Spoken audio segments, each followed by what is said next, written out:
Buenas tardes. En primer lugar, es un gran placer pasar de la administración y regresar a la academia, lo cual hace que las palabras que vaya a pronunciar hoy sean un poco largas, probablemente más de lo que ustedes deseen. Quiero también aclarar que este texto fue escrito con el profesor Iván Darío Ávila Gaitán, que es asesor de la Rectoría. Así que es un texto escrito a varias manos y no solo a una mano, y es bueno tenerlo claro. Desde luego, y ustedes lo han vivido, y lo han vivido en estos días, el Congreso, ya verán que hay una variación en el texto, y vamos a decir que no es exactamente un congreso, sino un convite. El congreso organizado por las plataformas, las 16 plataformas del CIMAC, ha sido y así ha trascendido fuera de la Universidad Nacional realmente un evento académico de una gran importancia para el país. Las palabras tratan de rendirle un homenaje a lo que ustedes han hecho, desde luego que nunca serán completas frente a toda la experiencia que ustedes han vivido. El texto se llama Un convite por la agroecología. Este convite lleva como nombre Congreso Popular Político y Científico de Agroecología. Digo que se trata de un convite, o decimos que se trata de un convite, no simplemente de un congreso, porque la palabra congreso se suele emplear para hacer alusión a conferencias periódicas, a asambleas legislativas, o según el diccionario de la Real Academia Española de la Lengua, a la, comillas, junta de varias personas para deliberar sobre algún negocio. El convite, por el contrario, es la acción y el efecto de convidar. El Congreso no congresea, a lo sumo congrega o congracia, y no trasluce el efecto de una acción. Por el contrario, el convite es indisociable de la acción de convidar, la cual tiene entre otros significados los siguientes: estimular, ofrecer algo a alguien, ofrecerse voluntariamente para algo, y uno de los más interesantes, invitar a otra persona que lo acompaña a comer o a cualquier otra cosa que se hace por la vía del obsequio. La palabra convidar tiene un aire familiar con un universo simbólico y vital, el cual remite a significantes como ofrecimiento, voluntariedad, gratuidad, obsequio, compañía y estímulo. Es quizás una acción que da cuenta de modos de socialización en los que los seres vivos se reúnen impulsados por la necesidad de compartir y compartirse, es decir, de compartir la existencia misma. Por más esfuerzos intelectuales europeos y norteamericanos, por más esfuerzos que intelectuales europeos y norteamericanos hayan hecho para conectar y para reconectar significantes como Congreso con el mundo de la vida, Congreso pertenece a un universo simbólico en el que el lenguaje descorporizado y presuntamente neutral son la constante. Jürgen Habermas, por ejemplo, cuestiona el ímpetu colonizador de la racionalidad instrumental e invita a estructurar espacios tanto formales como informales, a partir de una acción y racionalidad comunicativas. Este tipo de racionalidad, en la que la otra o el otro no es un mero medio para fines ajenos, ni mucho menos un objeto pasivo dispuesto para ser intervenido y manipulado por un sujeto activo, se asienta en el mundo de la vida, pues Habermas se percata de que los seres humanos en la práctica también nos dirigimos a la otra o el otro, con la finalidad de alcanzar un entendimiento mutuo. Este es el espíritu que, en su opinión, no debería perderse en los espacios deliberativos, tanto formales como informales. Sin embargo, Habermas mismo reconoce que su propuesta presupone sociedades complejas, secularizadas y racionalizadas mediante intensos procesos de modernización, como lo es la sociedad alemana. La sociedad colombiana, por contrario, expresa otras formas de modernidad y experiencias mestizas, abigarradas o cheje, como diría Silvia Rivera Cusicanqui, en las que los universos simbólicos se entretejen con el territorio y con diversas formas de espiritualidad.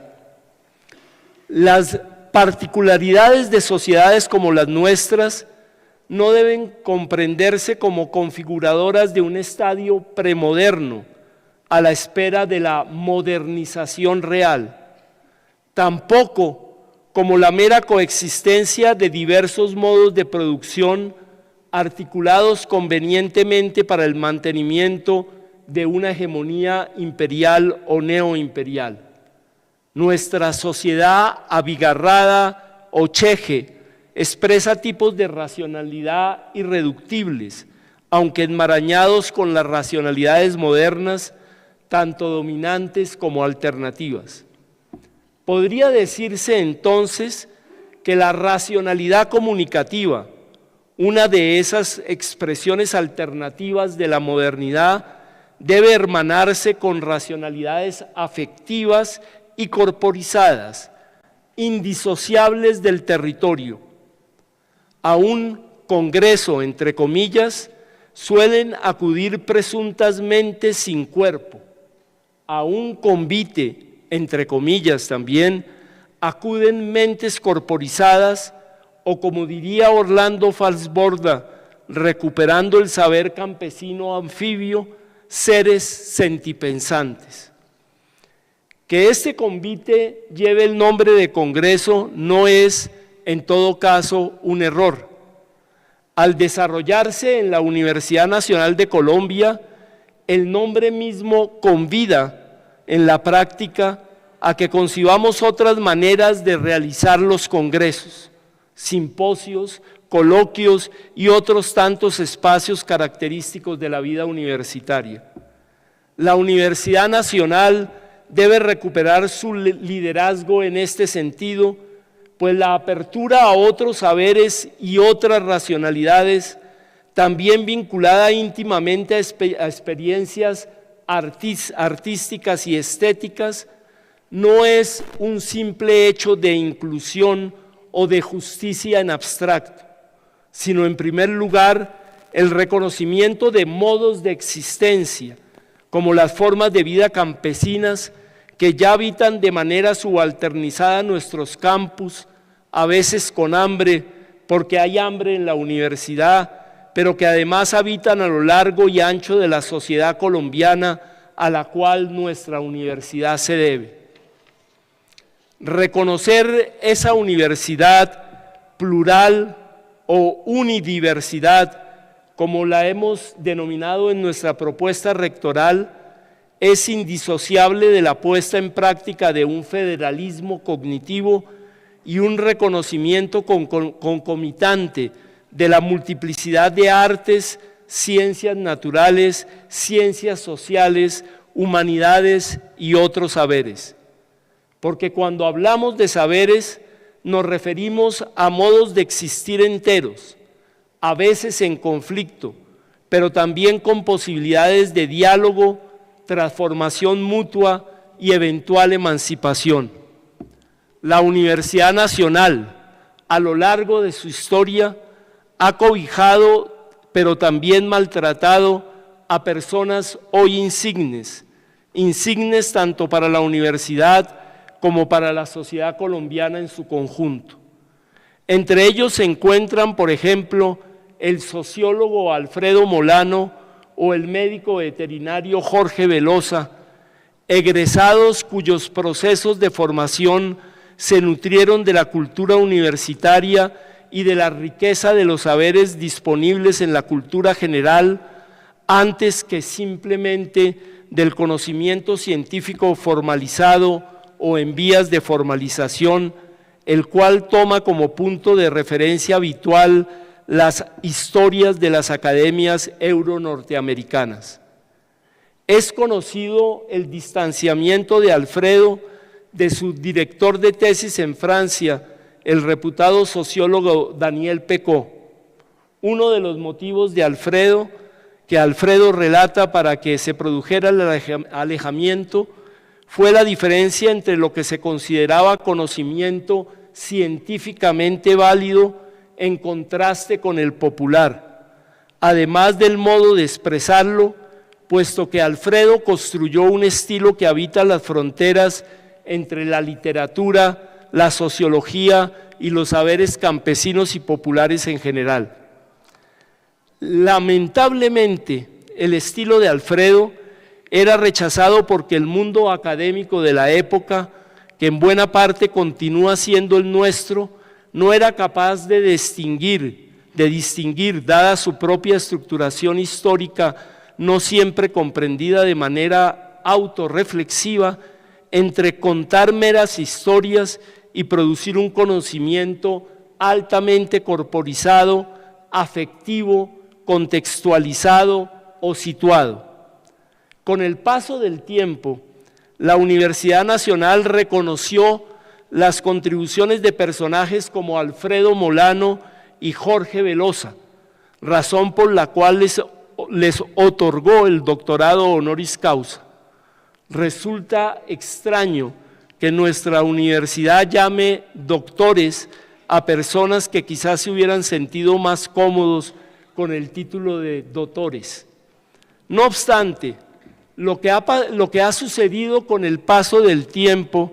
es muy interesante.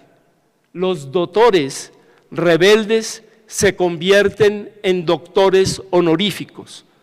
mientras los convites como este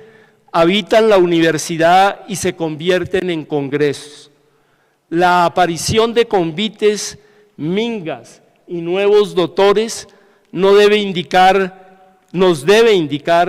que algo está aconteciendo y que algo está aconteciendo sobre todo en la Universidad Nacional de Colombia.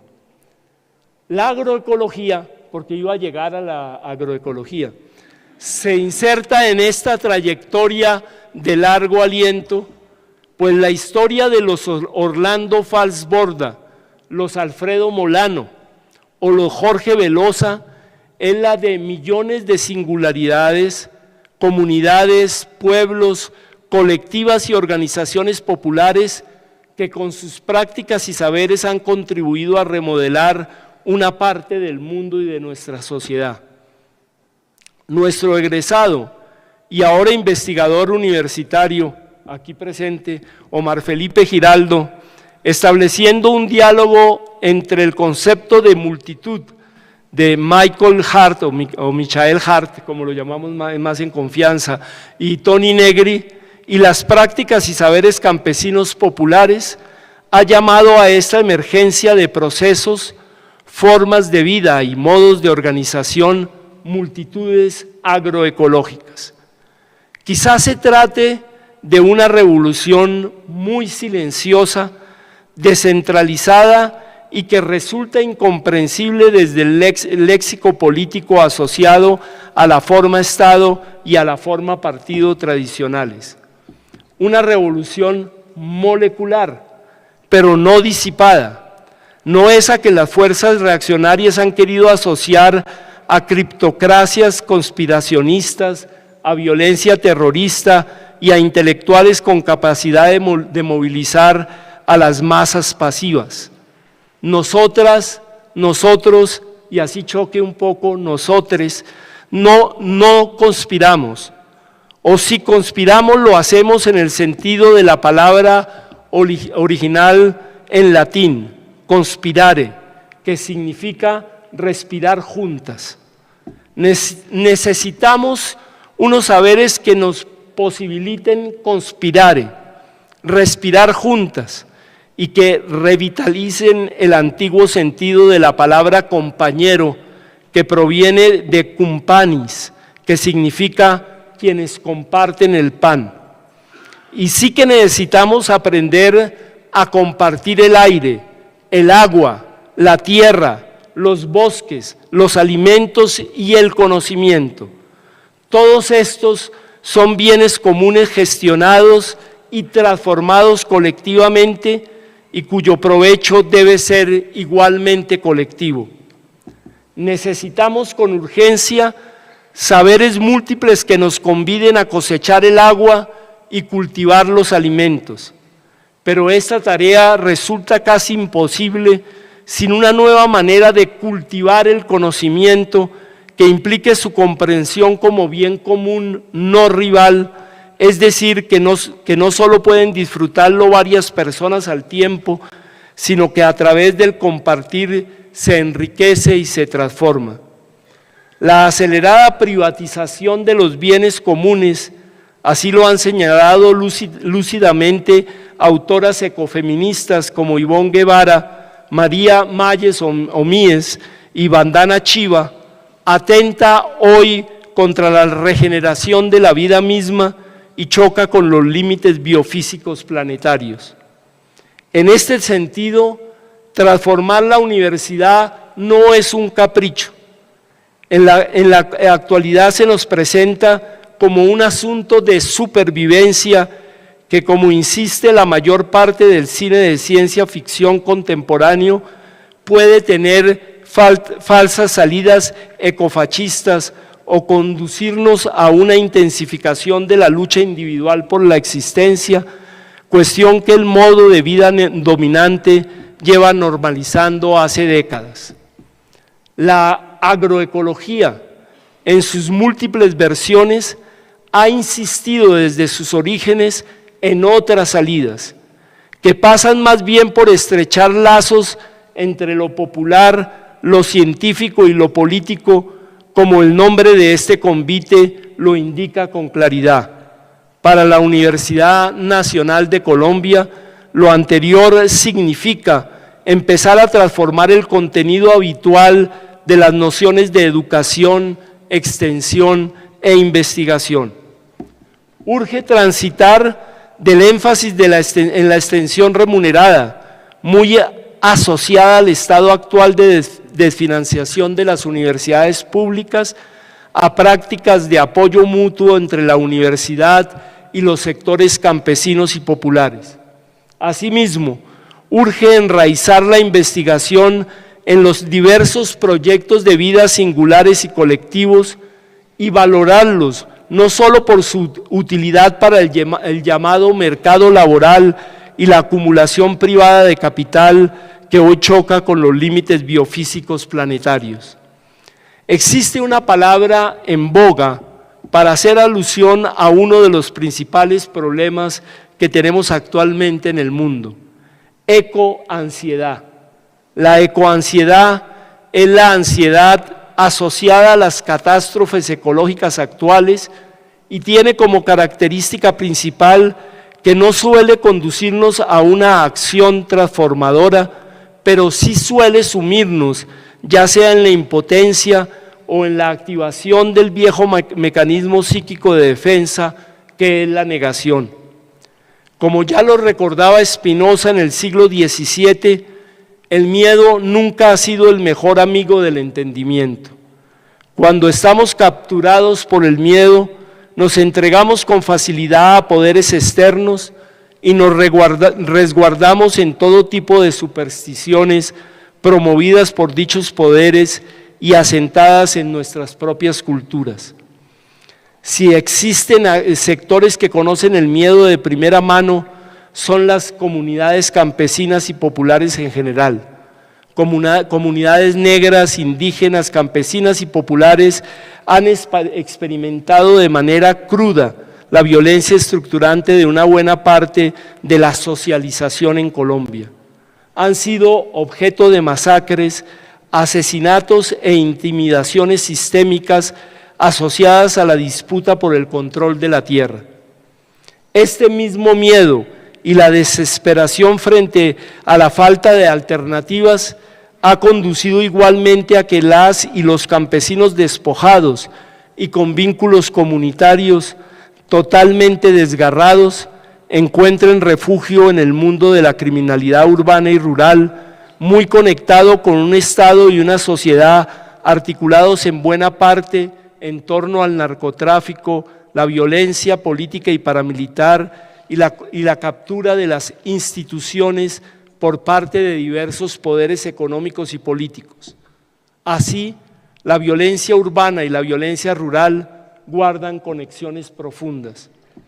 Esta es una de las razones por las cuales resulta imposible desligar la cuestión agraria con raíces coloniales de la violencia en Colombia. La irresuelta cuestión agraria nos llevaría a estructurar un Estado con instituciones a la medida de las clases y los grupos dominantes, conectados con clases y grupos dominantes transnacionales, así como a la indefinición jurídica de la propiedad sobre la tierra y una economía con componentes notorios de tipo rentista, extractivista y afín a la reproducción de relaciones serviles que han tenido también un impacto fuerte en nuestra cultura política. Basta ver la obra cinematográfica de Marta Rodríguez,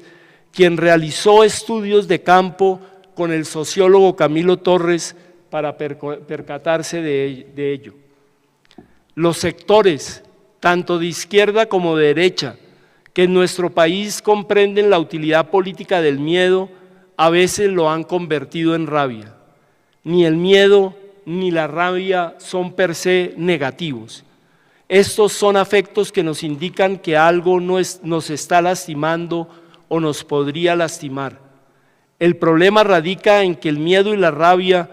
nublen nuestra capacidad de comprensión compleja de la situación y propicien que nos entreguemos a poderes externos. Por este motivo es tan importante el cultivo de la alegría y la esperanza por parte de los movimientos agroecológicos, campesinos, étnicos y populares en general. Cuando hay alegría y estabilidad de ánimo, es mucho más fácil afirmar nuestra autonomía singular y colectiva, evitar entregarnos a poderes externos y a la sujeción que se fundamenta en la sumisión interior a ideas poco revisadas a la luz de la historia y del devenir de nuestros mundos compartidos. Como el texto es largo, debo tomar un poquito de agua. Por ese motivo es tan importante, como decía, el cultivo de la alegría, pero la esperanza y la alegría no son un asunto individual, no son emociones puramente internas, requieren afincarse en prácticas concretas con otros seres humanos, con los animales no humanos y con la naturaleza en su conjunto. También requieren instituciones adecuadas, ya que ciertos diseños institucionales promueven el miedo y la sumisión. En contraste, otros diseños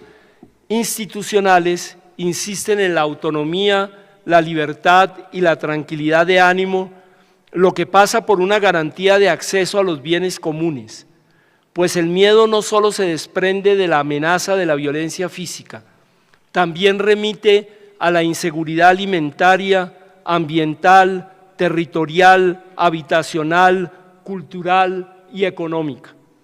Asimismo, el miedo se reproduce con la falta de conocimiento impulsada por los procesos de privatización de este último. El conocimiento como bien común y la educación como derecho fundamental para sujetos y comunidades libres y autónomos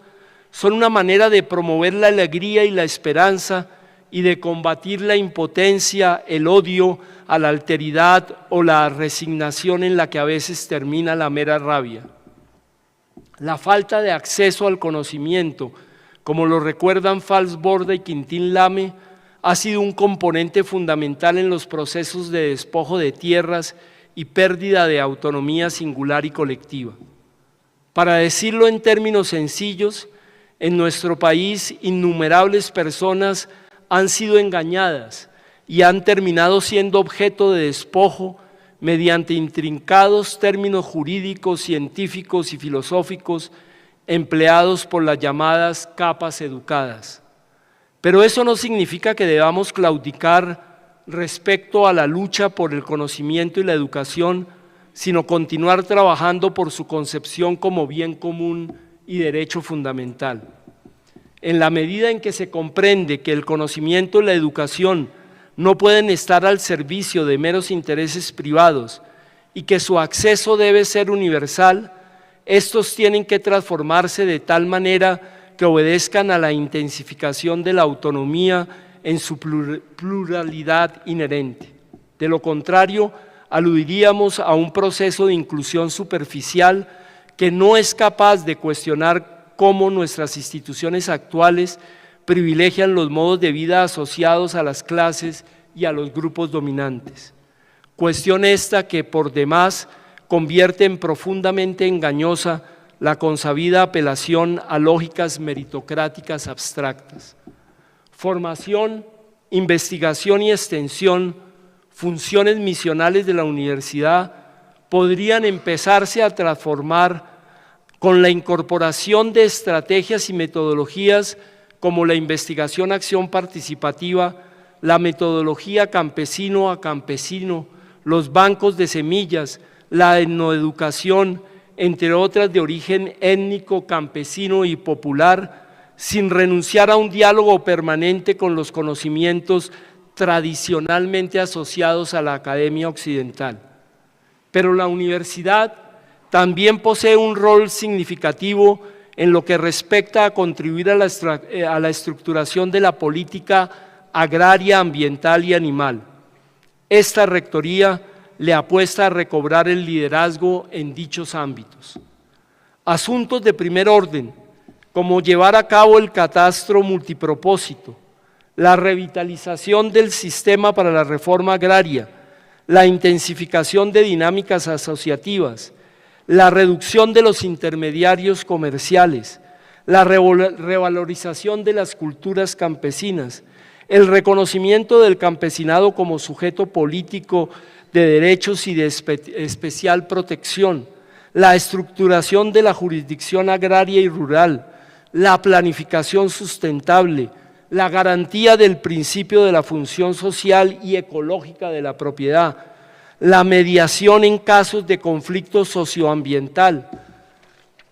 la formalización de las nuevas zonas de reserva campesina, de distritos rurales campesinos y de los territorios campesinos agroalimentarios, entre muchos otros aspectos, ameritan una interlocución profunda entre la universidad y el resto de la sociedad. La universidad también debe jugar un rol de veeduría y seguimiento para que muchas de las leyes no queden en el ámbito puramente formal, así como un rol central en la desestructuración de los órdenes de la violencia que en nuestro país se encuentran bastante asociados a la irresuelta cuestión agraria. Los procesos mencionados representan una alternativa al sistema agroalimentario actual basado en la privatización de las semillas y la vida, el uso intensivo de agua y agrotóxicos, la explotación animal intensiva, los monocultivos, el acaparamiento de tierras, la contaminación del aire y de las fuentes hídricas, el uso intensivo de energía fósil y la deforestación asociada a la ganadería extensiva, el narcotráfico y la explotación maderera. Muchos de estos procesos se encuentran además fuertemente asociados a la denominada Revolución Verde, que ha supuesto una homogeneidad biofísica y cultural para la cual las universidades han jugado un papel cuya magnitud aún no se acaba de comprender. No solo se sabe que el nivel de consumo de un ciudadano estadounidense promedio sería insostenible si se aplicara a todos los pueblos del mundo, puesto que necesitaríamos varios planetas, varias tierras para satisfacerlo, sino que además los megarricos pueden llegar a tener un consumo energético en un solo día que se equipara al que han tenido millones de personas a lo largo de su vida, como ha sucedido con los recientes viajes espaciales turísticos de unos cuantos minutos. Ya casi termino. La agroecología ha mostrado que, en contraste con la actitud individualista y competitiva exacerbada durante las últimas décadas, el convite, es decir, el apoyo mutuo, el don y el compartir, pueden llegar a ser muchísimo más eficientes desde el punto de vista agrícola, agrario y ambiental. Investigaciones llevadas a cabo en este ámbito han mostrado que los sistemas agroecológicos, con prácticas como los policultivos, cultivos intercalados, cultivos en espiral, rotación de cultivos y cerca vivas,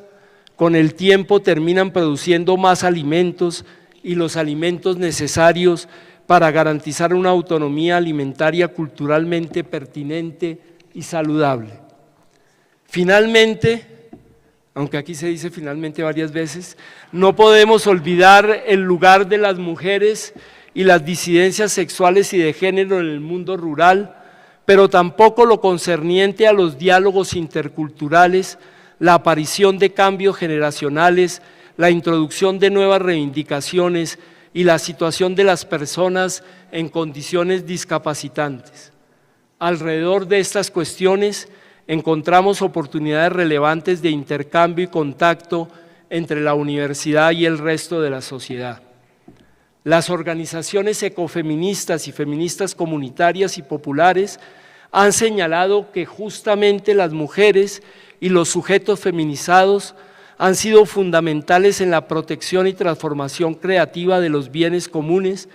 pero que no solo ese papel ha sido históricamente ignorado, sino que han tenido grandes dificultades para acceder a la propiedad de la tierra, al crédito y la educación, y han debido batallar contra los típicos estereotipos de la mujer campesina inculta, maliciosa, tosca, mal hablada, desagradable, entre otros. Las mujeres campesinas son diversas, son excombatientes, afro, indígenas, mestizas, lesbianas y trans, como bien muestra el documental La Señorita María, dirigido por Rubén Mendoza. Por otro lado, los conflictos interculturales no solo se asocian a diferentes estereotipos. Estos estereotipos remiten a fenómenos históricos que es posible comprender también desde la economía política y los estudios decoloniales y poscoloniales. La estratificación raizal del raigambre colonial ha sido una de las bases de conflictos interculturales, pero también la intensificación de disputas entre diversos grupos racializados promovidas por las clases y los grupos dominantes blanco-mestizos. Mateo Mina, seudónimo de Michael Taussig, y Ana Rubo nos presentan en el clásico Esclavitud y Libertad en el Valle del Río Cauca, investigación que por sí misma ya da cuenta de otros modos de producir conocimiento,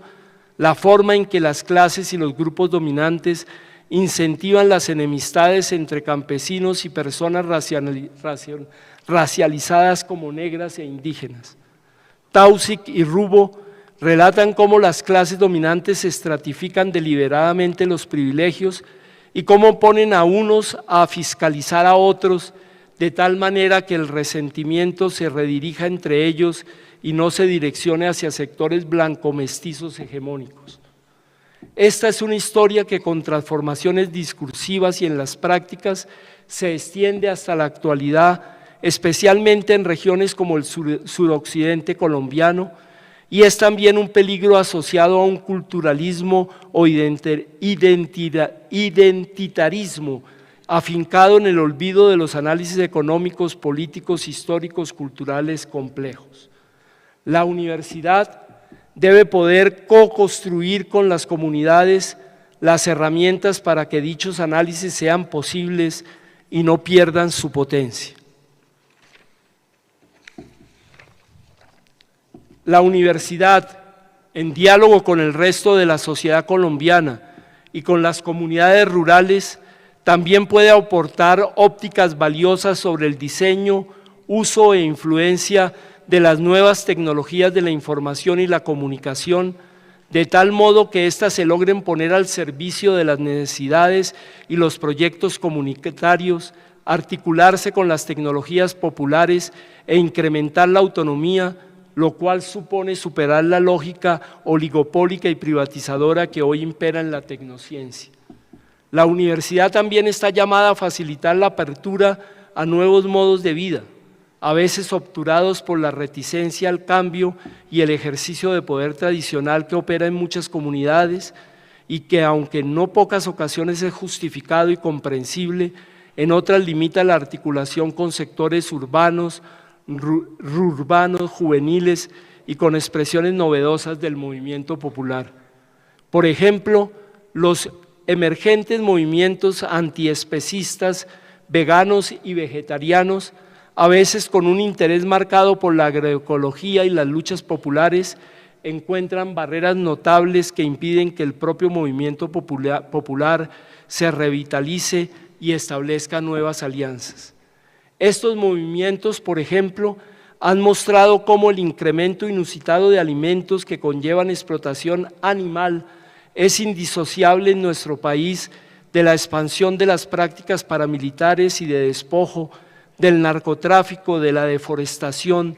de la contaminación de fuentes hídricas y de los suelos y del deterioro ambiental en general, así como de la imposición de pautas culturales que conducen a convertir la propia opresión y la violencia especista en identidad, cultura o tradición. La agroecología invita a reconocer a los demás animales y los vivientes en general como seres con una existencia que posee valor en sí misma, no solo en función de los intereses, deseos y necesidades humanas. Se trata de una actitud opuesta diametralmente a la valoración exclusivamente individual de la existencia humana, supuestamente meritocrática, pero en realidad vinculada forzosamente a una lucha por la existencia históricamente inducida. Los movimientos DISCA o CRIP, lisiados como diríamos en español,